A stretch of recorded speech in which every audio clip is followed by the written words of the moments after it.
Sahabat Aspeksindo, kita berjumpa kembali di podcast Aspeksindo bersama Membangun Maritim Indonesia. Kita lanjutkan di pasal keempat, yaitu terkait dengan ruang lingkup pengaturan undang-undang ini. Tentu di pasal 4 ini ada beberapa ruang lingkup yang tentu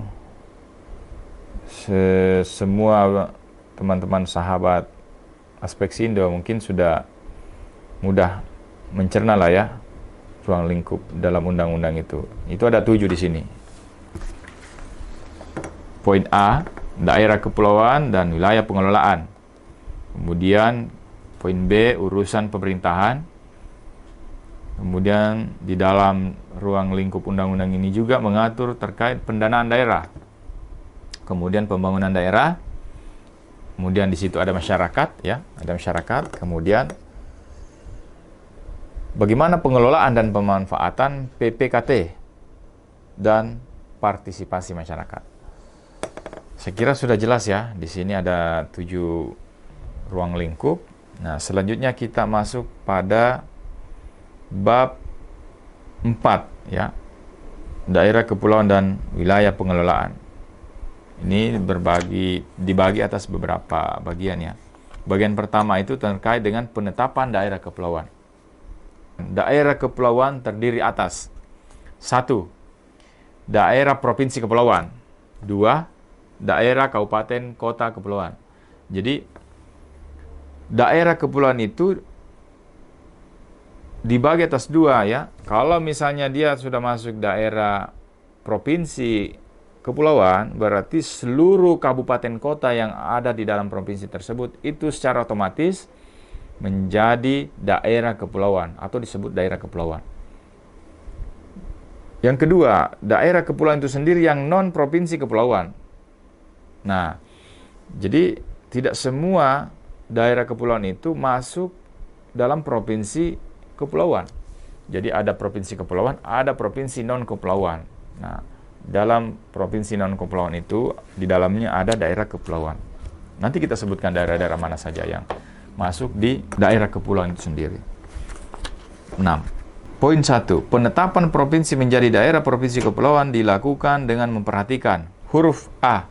Karakteristik daerah provinsi kepulauan secara geografis dengan wilayah lautan lebih luas dari wilayah daratan. Jadi wilayah lautan lebih luas dari wilayah daratan. Itu syarat yang pertama. Yang kedua, apa yang harus diperhatikan? Beberapa pulau yang membentuk gugusan, jadi harus ada gugusan, sehingga menjadi satu kesatuan geografis dan sosial budaya. Ya, jadi harus ada gugusan-gugusan pulau yang membentuk sebuah kesatuan geografis dan sosial budaya. Huruf C. Memiliki paling sedikit 1/5. Nah, ini harus diperhatikan ya, sahabat Aspeksindo. Memiliki paling sedikit 1/5 jumlah daerah kabupaten kota kepulauan yang tersebar di gugusan pulau yang berbeda. Jadi, silakan digarisbawahi, 1/5 jumlah daerah kabupaten kota kepulauan ya tersebar di gugusan pulau yang berbeda. Jadi dia harus mencar-mencar, jadi membentuk sebuah gugusan pulau.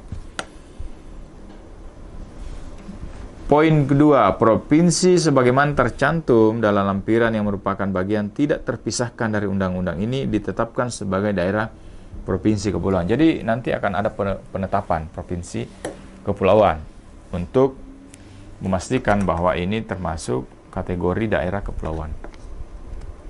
Jelas ya? Oke. Pasal 7 ayat 1. Penetapan daerah kabupaten kota kepulauan dengan memperhatikan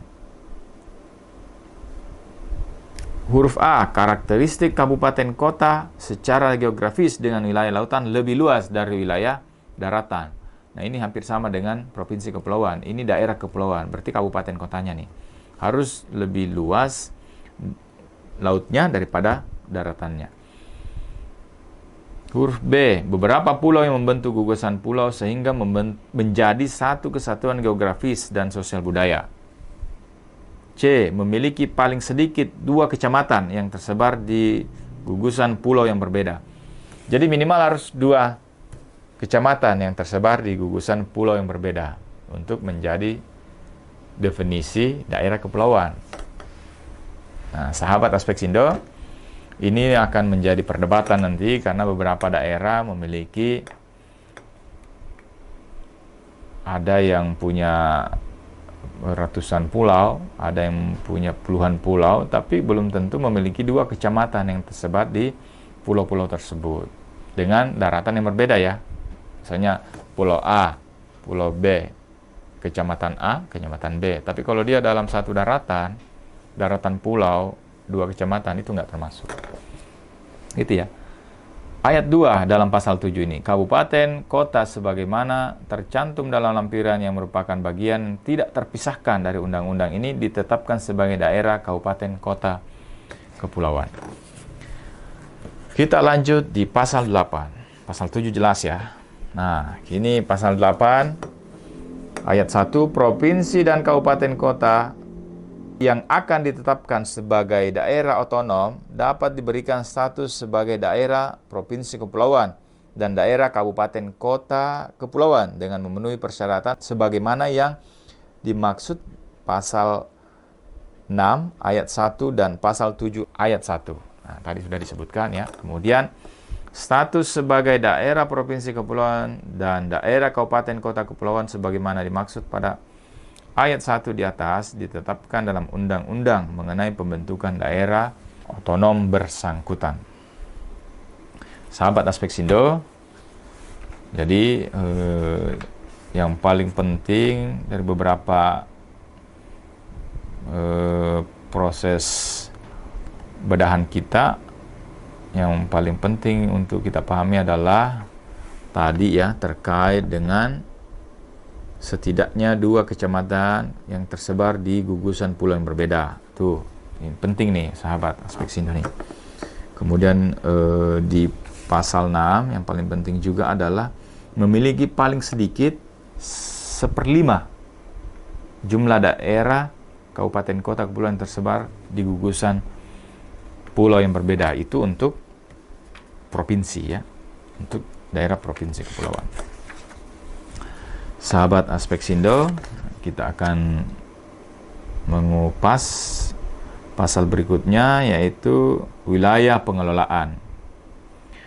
Tetapi kita akan lanjutkan kembali di sesi berikutnya.